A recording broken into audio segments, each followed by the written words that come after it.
everyone, and welcome back to my channel. My name is Jenna. If you're new, hello, and if you're back, welcome back. Today I'm going to go through my mid-year book tag already. I cannot believe it is already the mid-year point. It is time to look at all of the goals that I set at the beginning of the year and see how I'm doing. A couple of my goals for the beginning of the year were obviously to read a certain amount of books, first of all. So last year I ended up reading 37 books. So this year, instead of doing 50, I went to 40 just to keep it safe and not pressure myself too much. And along with that, reread 3 books, read a book once a month, which that's not just read a couple pages a month. I mean actually read a book start to finish every month. And read at least 5 books from my library TBR jar challenge. So far through the end of June, I have read 23 books, which is great. I am actually ahead by 3 books, which is fantastic. I have read a book start to finish every month so far, which is also amazing. However, I have not reread 3 books, which I will definitely get to, I promise. And then lastly, let me look at my reading journal real quick for the library TBR jar. So also look at how cute this page is. I'm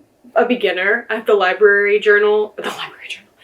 reading journal thing, but I love her. It's so fun. If you have not made a reading journal yet, I highly recommend it. It's so fun. Okay, let me see. So I believe there are 28 books on here, and I have read 1, 2, 3, 4, 5, 6, but I read 2 of these last year, I think. Okay, yeah. So I've actually read 4 books on my library TBR jar challenge reads. So that's great. I have been using a TBR jar, as you may have seen also on YouTube, but I have myself get the book from the library, which is super fun. I don't know what I'm gonna do because I doubt I'm gonna read all of these this year. I wish, but with all of the books I have physically and want to read specifically that usually are new releases and not at the library yet, it's hard to get all of these in. So what I might do at the beginning of 2027 is just completely get through this whole thing and then refresh the whole jar as a whole. So far this year, out of this reading list, I've read The Only One Left by Riley Sager, Lila Sage's Soul Searching, The Full Moon Coffee Shop by Mai Mochizuki, I believe, and One Dark Window by Rachel Gillig. I also want to look through actually what genres I've read because I actually have been really good about expanding my genre horizon, if you want to say that. Usually my main genres for books I read are romance, romantasy, which is romance fantasy, and thriller. So this year I have read romance fantasy, thriller, just normal romance, which is like contemporary romance, historical fiction, memoirs, a science fiction, which is crazy for me, honestly, a YA fiction, gothic fantasy, LGBTQ+, women's fiction, YA mystery, magical realism, and paranormal Western romance. So I am very proud of myself. Of course, usually every book will have several genres, but after I've read these books, these were the genres that I felt made the most sense to put on here, because obviously sometimes there's a YA thriller or a YA mystery, but there's also romance in there. And if romance was more of a subplot, or if it's a mystery with romance subplot, I'm going to still put it as a mystery. But anyways, so that's awesome. When I look at my series tracker, I have finished the ACOTAR trilogy. I've finished the Shepherd King duology, which is One Dark Window and 2 Twisted Crowns.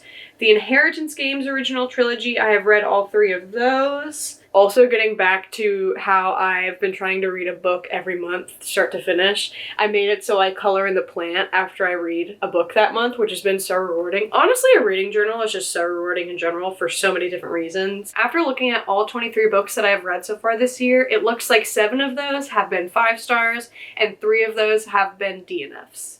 The 7 that are 5 stars are The Only One Left by Riley Sager, The Secret Book Society by Madeline Martin, I'm Glad My Mom Died by Jeanette McCurdy, 2 Twisted Crowns by Rachel Gillig, If It Makes You Happy by Julie Olivia, and of course by Sarah J. Maas, we have A Court of Mist and Fury and A Court of Wings and Ruin. My personal DNFs, or did not finish if you don't know what that means, were The Tourist Attraction by Sarah Morgenthaler, One Last Stop by Casey McQuiston, and The Color Purple by Alice Walker. And then my lowest rated book that I've read so far was Since You've Been Gone. I rated 2.75 stars. I really enjoyed this book for the most part. I was just not a fan of the ending, and all the way up until the ending, I was probably looking at a 3.5, maybe a 4-star. And getting to the end, the character made a decision that really upset me and just kind of didn't make sense also, so that's why I rated it lower. And then getting to the goals for just the rest of 2026, I would of course like to read all 3 of the books I want to reread. I didn't say specifically which ones I was going to reread, but I do have some in my brain that I want to try to reread. The next goal is to get to 26 books in 2026, which I'm very close to doing, so I don't think I'll have a problem with that one. Get to my 40 book goal. Like I said, I'm over halfway. I'm at 23 out of 40, so fingers crossed I can do it. And yeah, I think it's really fun to have goals, but also I'm not going to pressure myself too much. If I don't get to 40, it's totally fine. Next, I want to finish off my physical year start, which was 16, and I've read 11, so I only have 5 left, which is very, very doable. And then lastly, I want to continue reading a book start to finish at least once a month. So the whole year, my pretty little plants that I color in are all colored in and wonderful. If you guys have any book recommendations, I would love to know. And I will see you guys next time for another video. Bye, everybody.